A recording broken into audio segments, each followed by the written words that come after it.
એવું કહેવાય છે કે કુદરતની કચેરીમાં જ્યારે હિસાબ થાય છે ત્યારે અમીરી અને ગરીબી વચ્ચે કોઈપણ જાતનો તફાવત જે છે તે રાખવામાં નથી આવતો। અત્યારે અમે તમને એવા એક દ્રશ્યો બતાવીશું કે દ્રશ્યો તમને વિચલિત કરી શકે છે, વિચલિત કરવાની સાથે સાથે ઘણું બધું શીખવી પણ શકે છે। આ દ્રશ્યો તમે જોઈ રહ્યા છો તે સયાજીગંજ વિસ્તારના દ્રશ્યો છે અને સયાજીગંજ વિસ્તારના આ જે દ્રશ્યો છે એ એટલા માટે ઘણું બધું શીખવી જાય છે કે નીચે તમે જે કાર જોઈ રહ્યા છો તે મોંઘીદાટ લક્ઝુરિયસ કાર છે અને એની ઉપર જે કાર તમે જોઈ રહ્યા છો તે એ જે કાર જે છે તે સામાન્ય વર્ગના વ્યક્તિએ ટુકડે ટુકડે એટલે કે હપ્તેથી ખરીદેલી કાર છે। આ બંને કાર જે છે એ શીખવી જાય છે કે સમાજના તમામ વર્ગના લોકો હોય એ તમામ વર્ગના લોકો છે તો છેલ્લે માનવી જ અને કુદરત આગળ અમીર હોય કે ગરીબ હોય તમામ લોકો જે છે તે લાચાર છે। વડોદરા શહેરમાં પૂરની પરિસ્થિતિ જે સર્જાઈ તેને ભારે તારાજી સર્જી છે।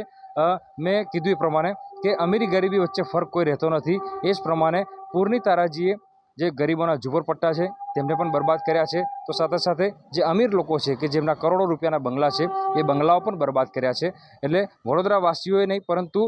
સમાજના તમામ વર્ગના લોકોએ આ જે દ્રશ્યો છે અને આ જે કુદરતે આપેલી લપડાક છે તેનાથી ઘણું બધું શીખવાની જરૂર છે।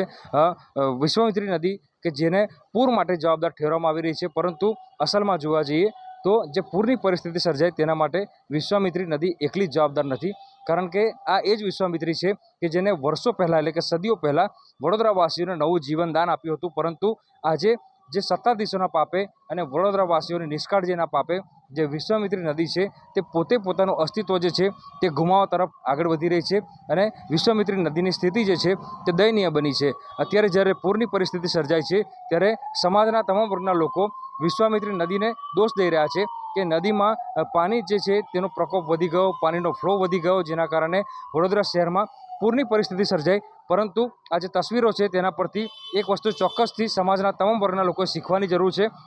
કે એક સમયે વિશ્વામિત્રી નદી જ્યારે વડોદરાવાસીઓને નવું જીવનદાન આપતી હતી ત્યારે આજે એ જ વિશ્વામિત્રી નદી પોતાના જીવન માટે ઝંખી રહી છે। ત્યારે સમાજના તમામ વર્ગના લોકોએ હવે આગળ આવવાની જરૂર છે અને વિશ્વામિત્રી નદી કે જે પોતાનું અસ્તિત્વ ગુમાવવા તરફ આગળ વધી રહી છે એ નદીને બચાવવાની જરૂર છે અને જે કુદરતની આપેલી અમૂલ્ય દેણ છે તેને સાચવવાની જરૂર છે। હાર્દિક દીક્ષિત, ન્યૂઝ 18 ગુજરાતી, વડોદરા। એવું કહેવાય છે કે કુદરતની કચેરીમાં જ્યારે હિસાબ થાય છે ત્યારે અમીરી અને ગરીબી વચ્ચે કોઈપણ જાતનો તફાવત જે છે તે રાખવામાં નથી આવતો। અત્યારે અમે તમને એવા એક દ્રશ્યો બતાવીશું કે દ્રશ્યો તમને વિચલિત કરી શકે છે, વિચલિત કરવાની સાથે સાથે ઘણું બધું શીખવી પણ શકે છે। આ દ્રશ્યો તમે જોઈ રહ્યા છો તે સયાજીગંજ વિસ્તારના દ્રશ્યો છે અને સયાજીગંજ વિસ્તારના આ જે દ્રશ્યો છે એ એટલા માટે ઘણું બધું શીખવી જાય છે કે નીચે તમે જે કાર જોઈ રહ્યા છો તે મોંઘીદાટ લક્ઝુરિયસ કાર છે અને એની ઉપર જે કાર તમે જોઈ રહ્યા છો તે એ જે કાર જે છે તે સામાન્ય વર્ગના વ્યક્તિએ ટુકડે ટુકડે એટલે કે હપ્તેથી ખરીદેલી કાર છે। આ બંને કાર જે છે એ શીખવી જાય છે કે સમાજના તમામ વર્ગના લોકો હોય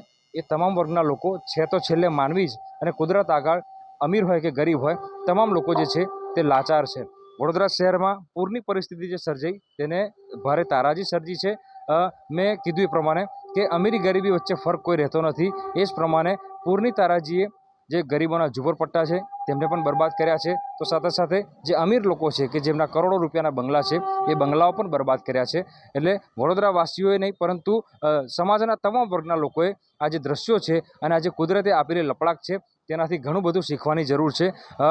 વિશ્વામિત્રી નદી કે જેને પૂર માટે જવાબદાર ઠેરવવામાં આવી રહી છે, પરંતુ અસલમાં જોવા જઈએ તો જે પૂરની પરિસ્થિતિ સર્જાય તેના માટે વિશ્વામિત્રી નદી એકલી જ જવાબદાર નથી, કારણ કે આ એ જ વિશ્વામિત્રી છે કે જેને વર્ષો પહેલાં એટલે કે સદીઓ પહેલાં વડોદરાવાસીઓને નવું જીવનદાન આપ્યું હતું, પરંતુ આજે જે સત્તાધીશોના પાપે અને વડોદરાવાસીઓની નિષ્કાળજીના પાપે જે વિશ્વામિત્રી નદી છે તે પોતે પોતાનું અસ્તિત્વ જે છે તે ગુમાવવા તરફ આગળ વધી રહી છે અને વિશ્વામિત્રી નદીની સ્થિતિ જે છે તે દયનીય બની છે। અત્યારે જ્યારે પૂરની પરિસ્થિતિ સર્જાય છે ત્યારે સમાજના તમામ વર્ગના લોકો વિશ્વામિત્રી નદીને દોષ દઈ રહ્યા છે કે નદીમાં પાણી જે છે તેનો પ્રકોપ વધી ગયો, પાણીનો ફ્લો વધી ગયો, જેના કારણે વડોદરા શહેરમાં પૂરની પરિસ્થિતિ સર્જાઈ। પરંતુ આ જે તસવીરો છે તેના પરથી એક વસ્તુ ચોક્કસથી સમાજના તમામ વર્ગના લોકોએ શીખવાની જરૂર છે કે એક સમયે વિશ્વામિત્રી નદી જ્યારે વડોદરાવાસીઓને નવું જીવનદાન આપતી હતી ત્યારે આજે એ જ વિશ્વામિત્રી નદી પોતાના જીવન માટે ઝંખી રહી છે। ત્યારે સમાજના તમામ વર્ગના લોકોએ હવે આગળ આવવાની જરૂર છે અને વિશ્વામિત્રી નદી કે જે પોતાનું અસ્તિત્વ ગુમાવવા તરફ આગળ વધી રહી છે એ નદીને બચાવવાની જરૂર છે અને જે કુદરતની આપેલી અમૂલ્ય દેણ છે તેને સાચવવાની જરૂર છે। હાર્દિક દીક્ષિત, ન્યૂઝ 18 ગુજરાતી, વડોદરા।